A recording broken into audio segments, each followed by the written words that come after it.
Welcome to I'd Buy That for $1, a podcast about inexpensive, common, and underappreciated records that are waiting to be discovered or rediscovered. Either Can I or. start over? You just start. God damn it. I realized my notes weren't in the right place, and I was trying to fix it and then just losing track of everything. Hang on. Oh, was I supposed to have notes? I remember my first time.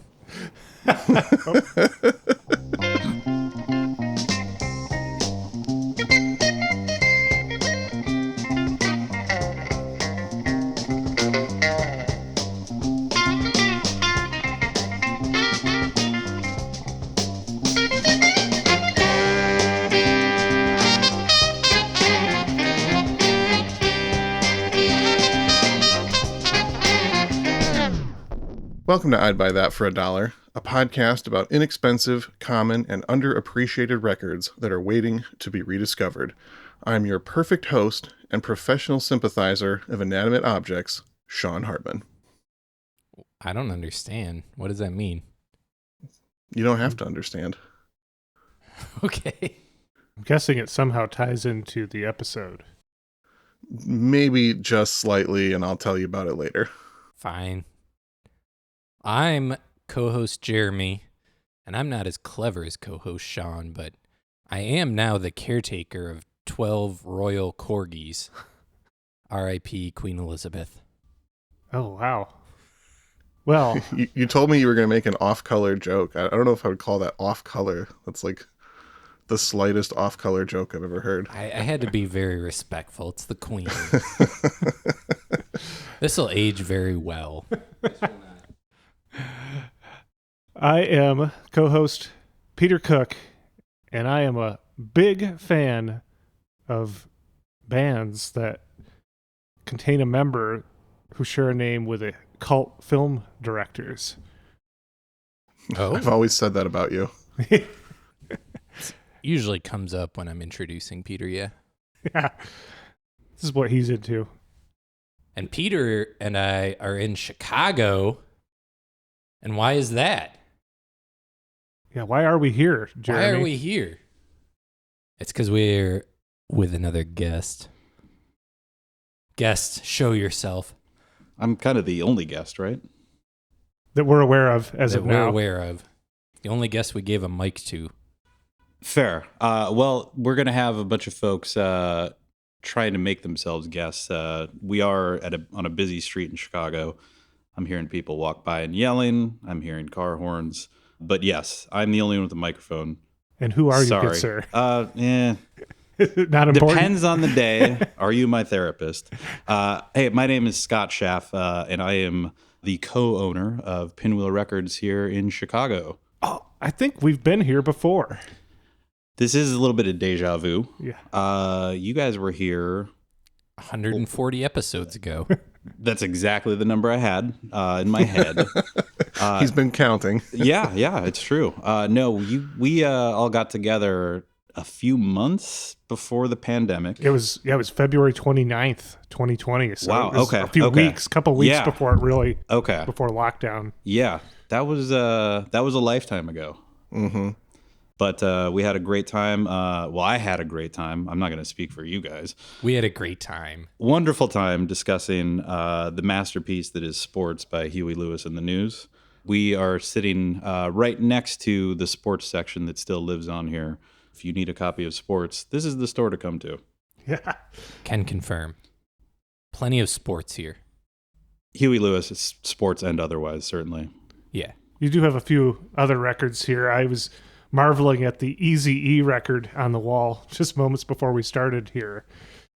You know, we do have a few other records other than Sports, thank goodness. But yes, there is an Eazy-E EP that is on the wall right now that came in a collection that had nothing else like Eazy-E in it. The wildness that is stacks of records coming into the shop. You never know what is gonna come in through that door. Yeah. Well, what came in the door that you want to discuss with us today of all these options you have? Well, it turns out I don't even really like music anymore, but there is a fantastic record by the Korgis called Dumbwaiters that I would love to discuss today. Sweet. And what track would you like to give our audience a taste of? You know what? The band decided that this was the track to start with on the album, so let's just jump right in with track 1, called Silent Running.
That is a great way to start an album, especially if you're going to make a kind of quirky early 80s new wave pop record. It just comes right out the gate, tells you what's going on, it's catchy.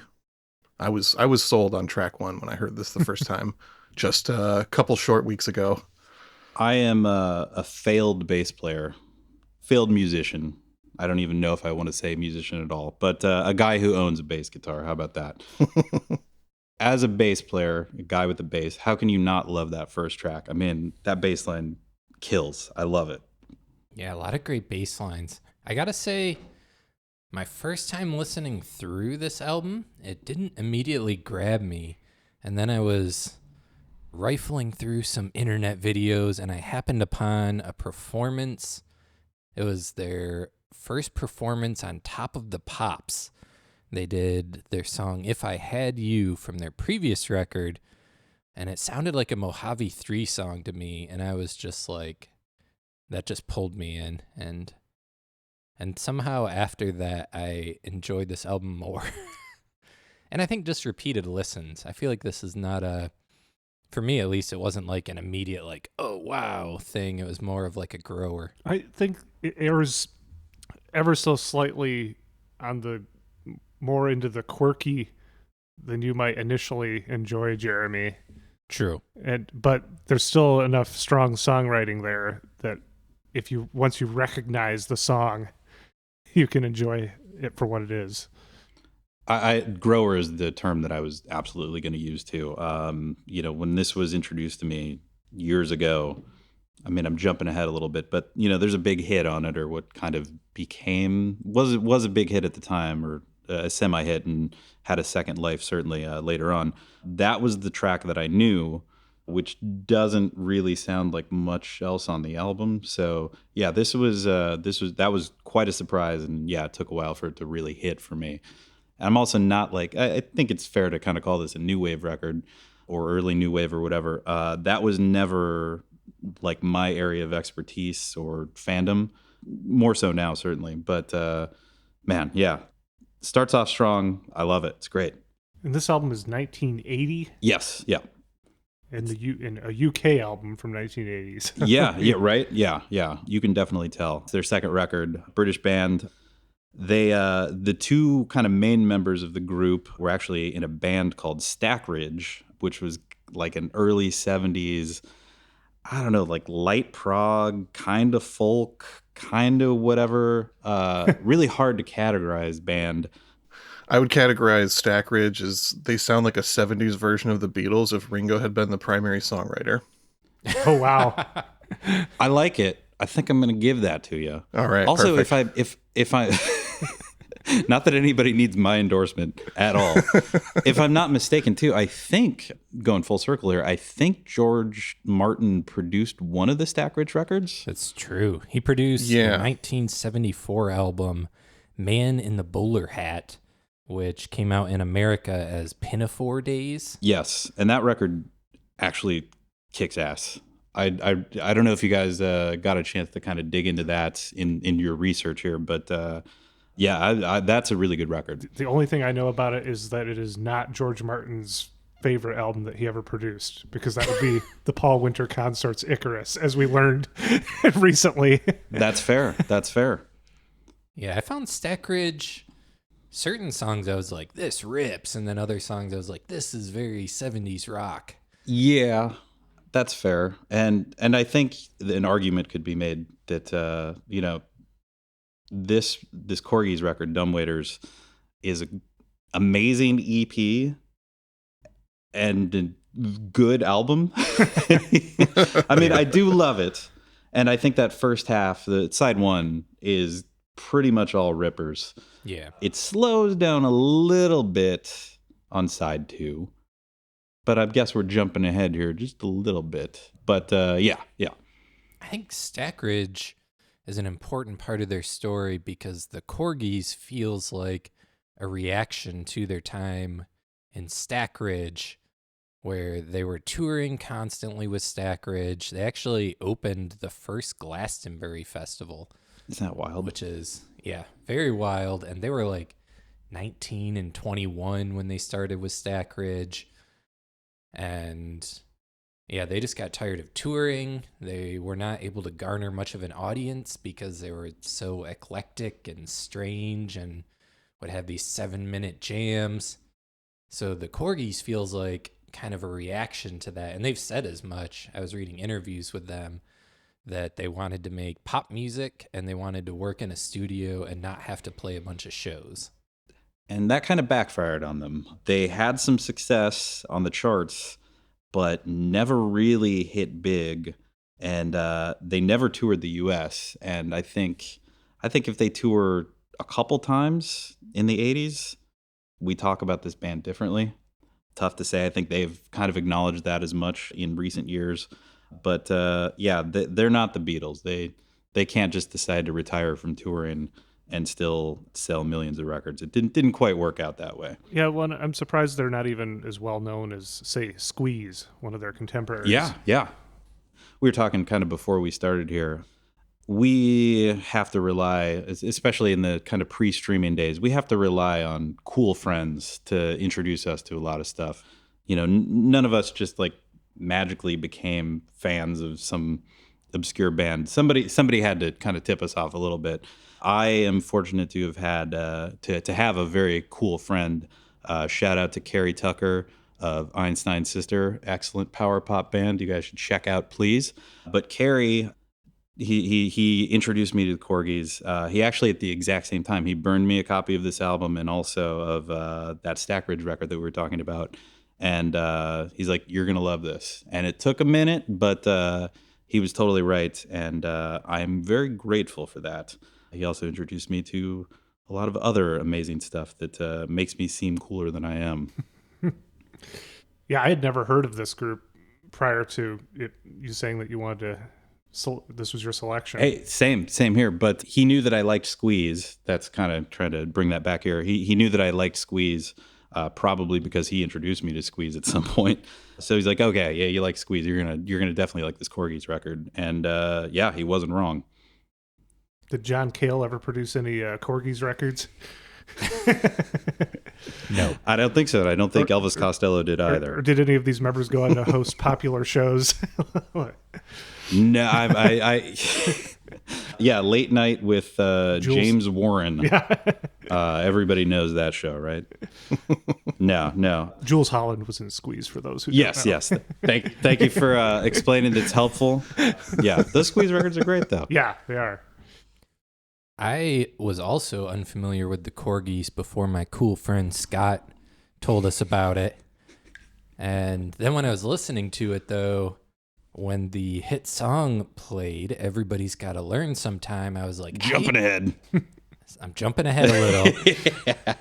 But I yes. was like, I know this song, but not quite. And then it dawned on me that I looked it up and it was like, oh, Beck did a cover of this for Eternal Sunshine of the Spotless Mind. And that's actually how I know this song.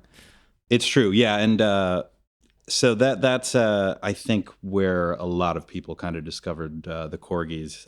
When I was obsessed with Eternal Sunshine when it came out, saw it in the theater like 2 or 3 times.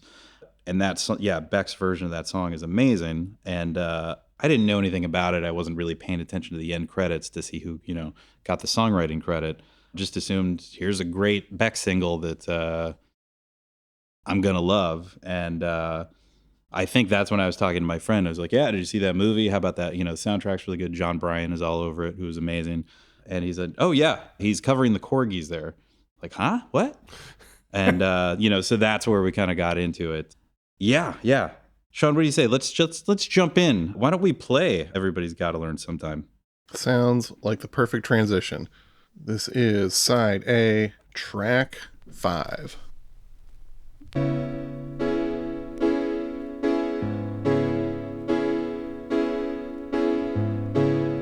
Change your heart. Look around you.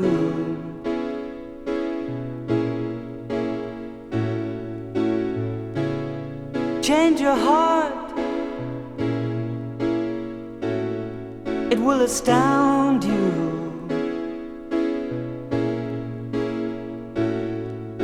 I need your loving like the sunshine.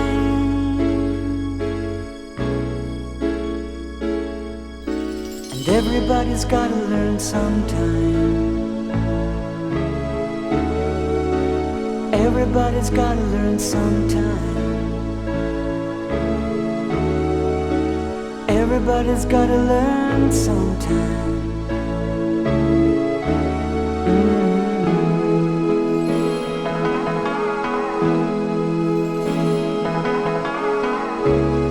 Change your heart. Look around you.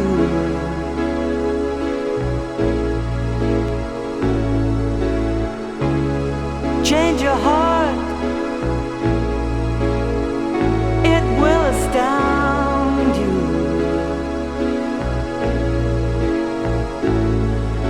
I need your loving like the sunshine.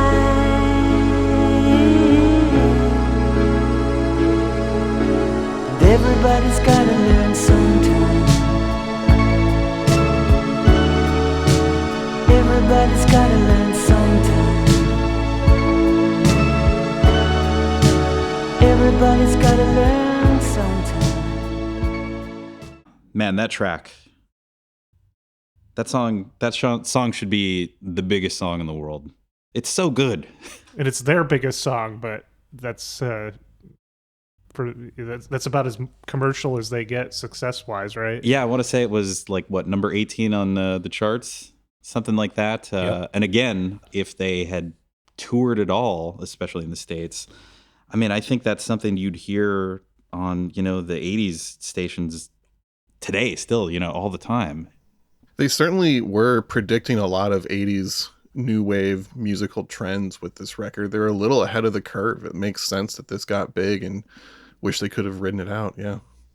Yeah, I feel like it was on that kind of leading edge of the sort of new romantic sort of sound with that song in particular. Yeah, Though yeah. Not really as much with the rest of the record. Oh, no. In the interviews I was reading, I found it pretty interesting that the inspiration for the kind of sound behind it and the message, it's a song written by James Warren, the two main songwriters, James Warren and Andy Davis. This one was a James Warren track. And Also both in Stack Ridge.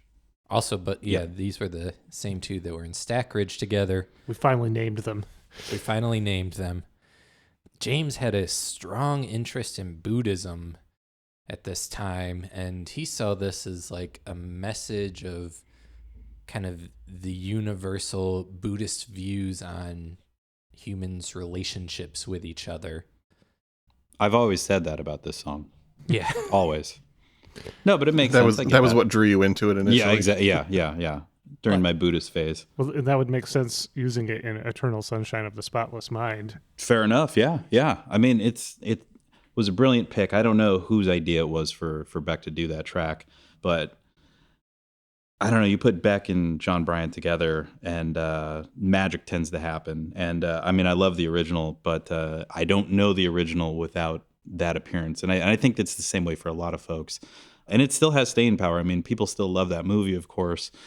Beach House headlined Pitchfork a few years ago, and they covered this song. I just realized that this is like the template for Beach House. Right? Yeah, absolutely. You said that. And you know, and I think that's a compliment, certainly. But yeah, it totally made sense. We got there early, you know, selling records that day, and we heard them soundcheck, and they played that in soundcheck. I was like, oh yeah, okay, this makes sense. Also, this is awesome.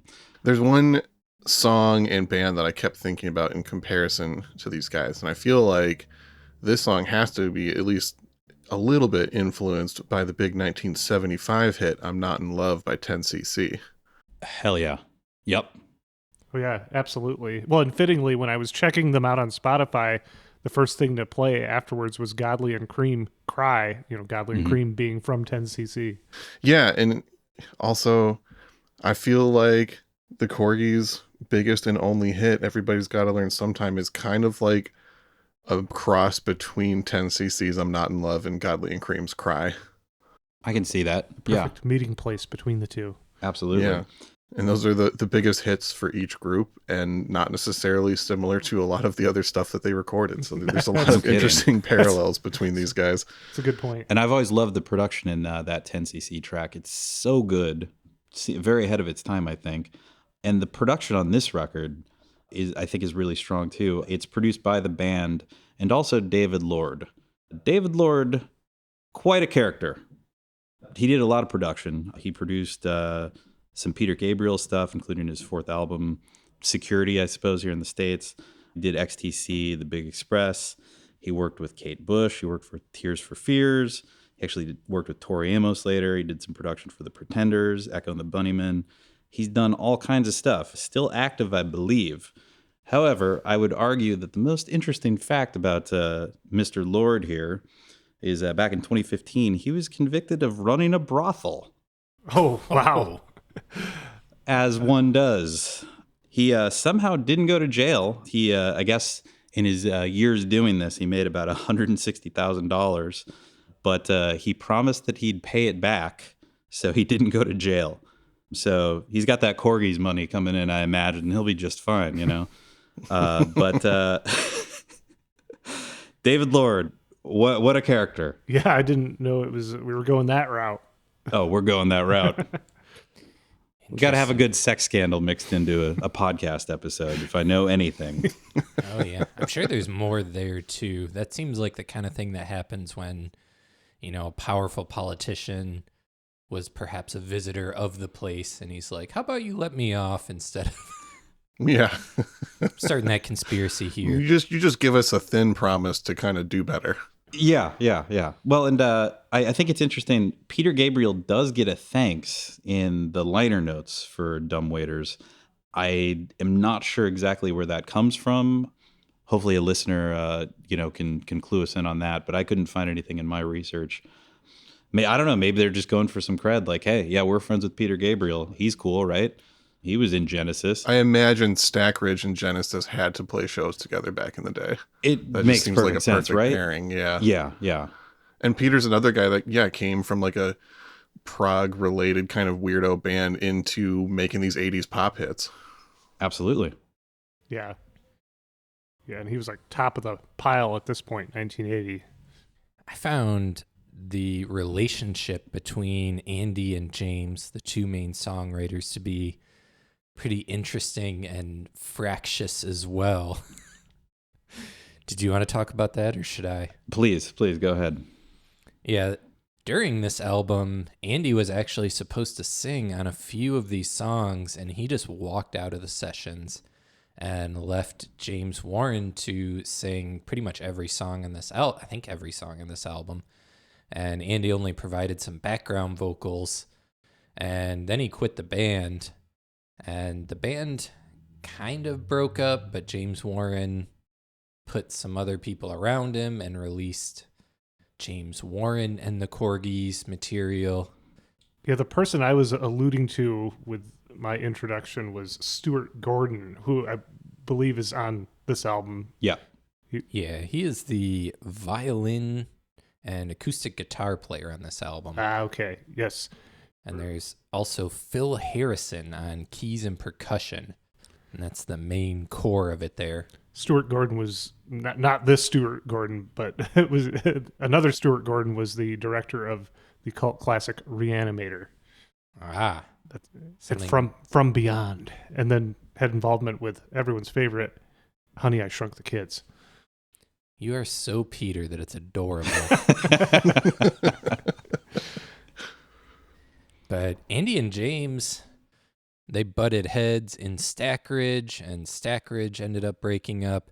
And they're like, let's make some commercial tunes. And they ended up putting together these Korgis albums, which that lasted from 1979 to 1980 before they broke up. And then in 1992, they end up getting back together and making another Korgis record, The World's for Everyone, and end up breaking up again shortly thereafter, getting back together in 2005 and putting out an album called Unplugged, and then breaking up shortly thereafter. And they're also reuniting in Stack Ridge on a couple occasions during these times. So they just keep it's this interesting magnetic force where they feel like they have to work together. I can't quit you, man. Yeah, they know it's clearly what's going on here. It's good, but it's also bad, and then they just break it up. So the Korgis put out a record in 2021, and I believe both Andy and James are involved in that. So, and I mean, they've talked about their relationship. It's got to go way back because that Stack Ridge record that we were talking about, James Warren is all over it. There are 7 guys in the band. There are all kinds of photos of the band. James Warren is not there. He's not in any of the photos. He doesn't. I mean, he gets some credit, of course, but the other guys in the band have their own individual photos. James Warren doesn't. Interesting. What's going on there? Curious. Yeah. I feel like there's personality stuff going on. See, if the Korgis got big, I'm sorry to interrupt. If the Korgis got big, we'd absolutely have a behind the music on the Korgis, and I need this. Yeah. I need this. This is what we need. Someone out in the world that has the power, the reach to do that. Please make it happen. But seriously, this band should have been huge. And I mean, that's kind of the theme of, the records that are discussed here. Like some of these artists, some of these albums, just everybody should know them. Everybody should own them. But, the music industry is not fair, as we've learned millions of times at this point. Yeah. And I saw it stated a lot that the Korgis, and to some extent Stack Ridge, were kind of more studio bands than live bands. Like they just function better in that environment. So I wonder if just being on the road and playing live shows made it dysfunctional. Like maybe they got along pretty well in the songwriting and recording process, and then when you had to take it to the stage, it just didn't work out anymore. I think there could absolutely be something to that. Well, they specifically said, Andy and James said they wanted to do the Korgis as a studio thing, and they did not want to do live shows. Like it was very intentional that they didn't tour the US or they barely played anywhere. And that was their intention, and they recognized looking back that probably stunted our chance at becoming internationally famous, but yeah, I didn't sense that they regretted it too much. Very few people can be Harry Nilsson and have that level of success without touring. It's true. Yeah. Let me have Sean play another track for us. We're gonna jump backwards here. This is track 3 from side 1, and it's called "Perfect Hostess."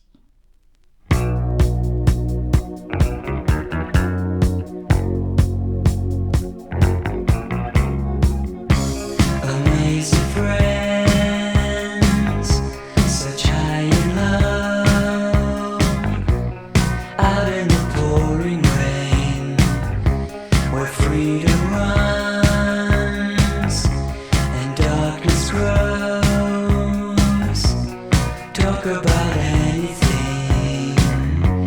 You're in the know.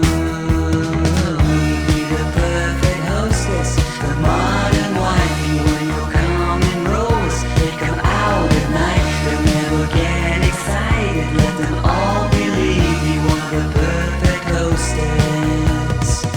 You are the perfect hostess.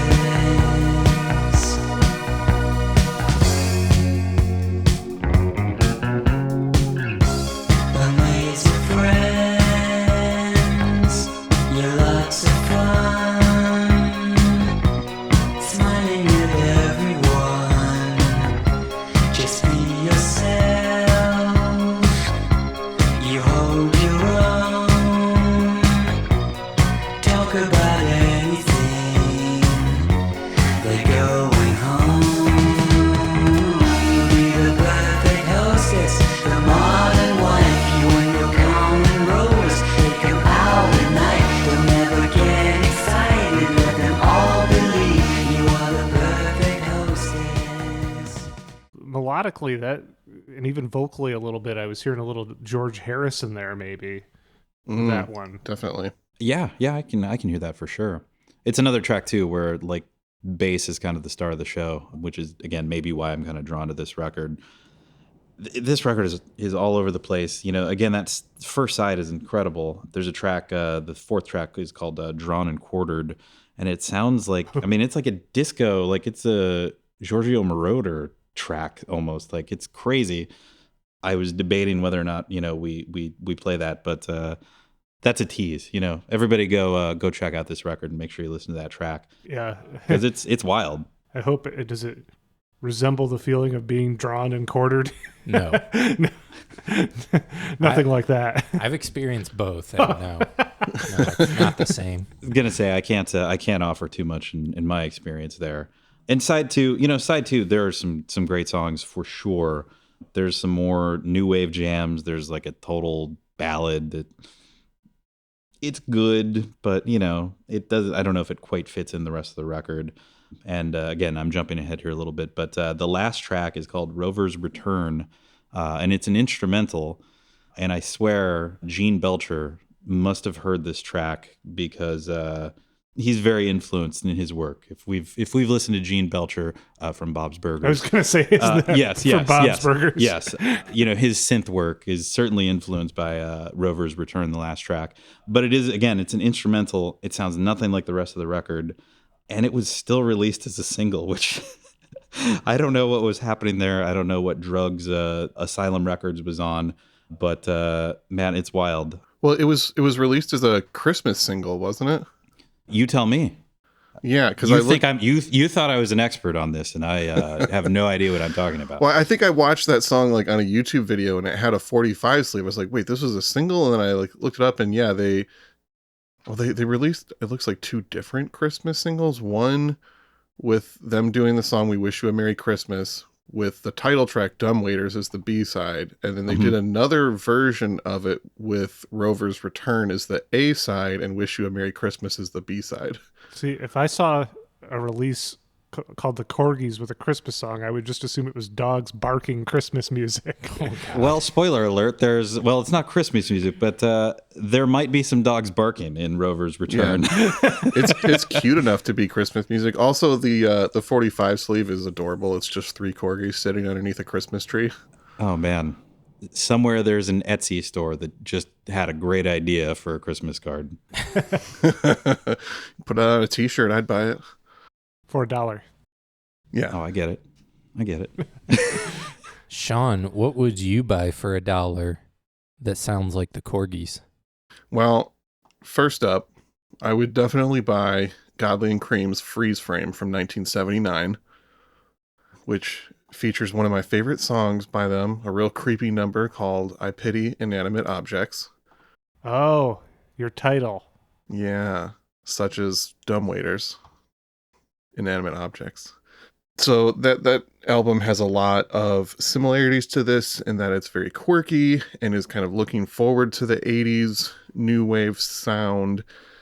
And there's some weird stuff on there, but it's a great record. Another one found while Peter and I were writing handwritten reviews for records we found at the store that no one wanted to buy until we started hyping them up. Way back. Second recommended album, another one from 1980, Split Ends, True Colors. I believe I've recommended that one before. It's a great album. Yeah. It's the Crowded House guys before they were Crowded House. Mm-hmm. It's true. Also, the super cool laser etched LP that is a nice surprise when you pull it out of the jacket. I don't know why that's another record. I mean, clearly sold millions of copies, but criminally underlooked, and it's You always see it everywhere. $5. Yeah. Yeah. Well, People are messing kind up. of I don't know. I mean, were they technically a one-hit wonder as well? They might have had another hit. Without looking it up, I don't know for sure, but that has the one big hit on it. Mm-hmm. Yeah. Definitely the kind of group that people like forget what their hits were and just forget that it's associated with that band. But yeah, like their big hit, which is on that album, the song I Got You, is a good one. Yeah. That's True Colors from 1980. And my third recommendation is a band that got name dropped several times in this episode, which means that this was probably a good pick. Squeeze, East Side Story from 1981. Wonderful. Yeah, Squeeze they're better known than the Korgis, but I think they're still pretty overlooked overall, maybe especially more in the States than the UK. I think that's Sure. true. Yeah, and you can find their records pretty cheap. I mean, people that like 80s music are going to buy Squeeze records pretty fast, but still underappreciated to a certain extent. I think that's one of the rare instances too where the greatest hits, the singles collection is actually, it's not everything you need from Squeeze, but it's pretty dang close. Yeah, 45s and under. Yeah, That's yeah. the name of that. Absolutely worth owning anybody's collection. It's so good. And then you dive deeper into, the rest of the catalog, which is very strong. Yeah, Up the Junction by Squeeze is one of my all-time favorite songs. It's so good. It's a perfect song. It is. Yeah. Yeah, it doesn't even have a chorus, right? No. I actually have a recommendation this week as well, as I was working on our mix for our Patreons. That's if you're into Patreon. Patreon.com/I'd Buy That Podcast. Check it out. Little plug there. But I was working on the mix, looking for similar artists, and I kind of got down this rabbit hole with Scritty Politti, who I did not really know much about, and found they were like a political leftist punk band that for whatever reason got into like 80s new wave pop. But they have an album, their first album, called Songs to Remember, that is, I feel like, kind of falls right in between the two, that I thought was really, really good. That career arc sounds not unlike your buddy's Chumbawamba.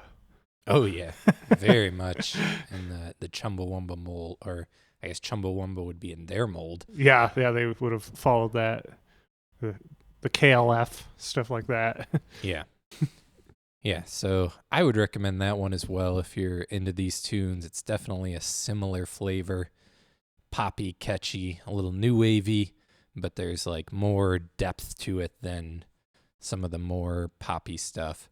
And even their own later stuff, I feel like some of that depth kind of was given up for mainstream success, but We've all been there. we've all been there. No judgment. I feel like maybe he's gotten a shout out in this podcast. I'm not sure, but Howard Jones. Howard Jones totally rules. His 1985 record, Dream into Action, is great. It's got Things Can Only Get Better and No One Is to Blame, which are two incredible singles that I love with all my heart. So yeah, Howard Jones, huge in the UK and certainly had success here in the States, but kind of a forgotten guy, especially these days. And again, his records are a dime a dozen at this point, and are worth your time, certainly. Yeah, Sean, I think you got into Howard Jones a little bit, didn't you? Yeah, I remember putting on some of his music and being kind of surprised at how good it was, because a lot of his album covers just seem really generic and weren't selling me based on the artwork. And you drop the needle, it's like, oh shit, there's some jams on here. I feel like Howard Jones is an artist that I judged before hearing. Yes, I assumed he definitely. was of a Because certain. you see the records everywhere and they don't look interesting. So it's like, oh, well, all signs point to this not being good. But you just never know till you drop that needle. This is You true. never know. So I have a recommended episode. I think the album is mostly dissimilar, but I thought a lot about the band New Shoes and the episode we did on their album Poolside from 1986. There's a group that, also kind of unfairly relegated as a one-hit wonder and went through a lot of different stylistic shifts before ending up a one-hit wonder in the 80s, where you're just like, this sound you've been searching for forever just suddenly fits perfectly where you're at, and then it's all over just as soon as it began. Mm-hmm. Yeah, that was a fun episode with guest Ike Turner.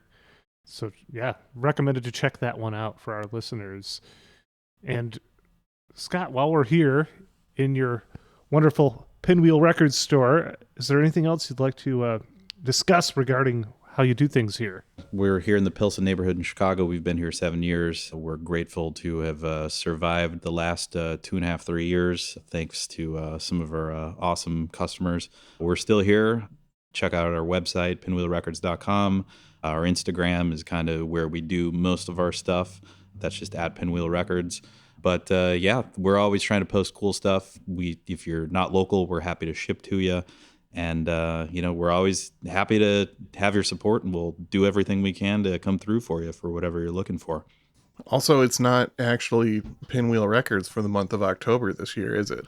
That's true. I wasn't sure if we wanted to allude. Yeah, today we are in October right now, and the store has a Halloween costume this year. We are now Pizza Power Records.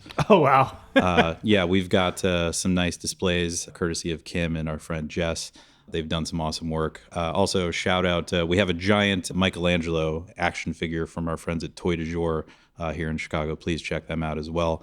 But yeah, we're doing the whole Ninja Turtles theme here. And, which is perfect because I loved the Ninja Turtles when I was 8 years old, and I'm kind of perpetually a child at this point. So this is fantastic for me. Yeah, I did see that member of the Foot Clan over there. I hadn't even realized what was happening. I was like, that's an interesting decor choice. Yeah. You come into a record store expecting to run into a foot soldier, right? Yeah. Always. Well, for our listeners, when you hear this in November, you missed out, but you'll just have to look towards next year to see what Pinwheel Records does for Halloween. We're all out of ideas. Oh. We've been out of ideas for years. No, we'll bring our A game once again. Awesome. Well, thank you so much for allowing us to set up in here and record with you and talk about the Korgis. Absolutely, my pleasure. I'm always psyched to talk about awesome records, especially records that are, you could say, criminally underlooked and underappreciated. That is our thing. Yeah. Maybe. Right on. And with that, we're going to be going out on this the song we teased earlier. That's right. Number one single. When you hear the song, it just screams number one hit. Rover's Return by the Korgis, 1980. Again, if Gene Belcher has never heard this song, I will eat my hat. It's a Tottenham hat he's wearing today. It is a Tottenham Hotspur hat. This is true. I had a moment earlier after you mentioned Gene Belcher. I had a moment where all I could remember was a moment on Bob's Burgers where he's trying to get out of a situation. I forgot who does Funky Town. I have to go look it up. And then shortly later, he's like, I remembered, it's Lips Incorporated. It's probably the most I've ever related to a fictional character. Wow. Again, we've all been there. Yeah. Well, I think that about wraps it up then. So thank you so much for listening to I'd Buy That for $1. As we mentioned earlier, check out the Patreon, patreon.com/I'd Buy That podcast for more content. And that said, my name is Peter Cook. My name is Jeremy Ruggles. Go to Pinwheel Records if you're in Chicago. And I'm Sean Hartman. And I am Scott Shaaf from Pinwheel Records. Thanks so much, y'all. Really appreciate you. Look forward to having you again, Scott. Ooh, can't wait. It won't be so long next time. Can you make that promise? Do we know that there's not a pandemic around the corner? We don't. No. Fingers crossed. And we leave you with that, audience. Yes.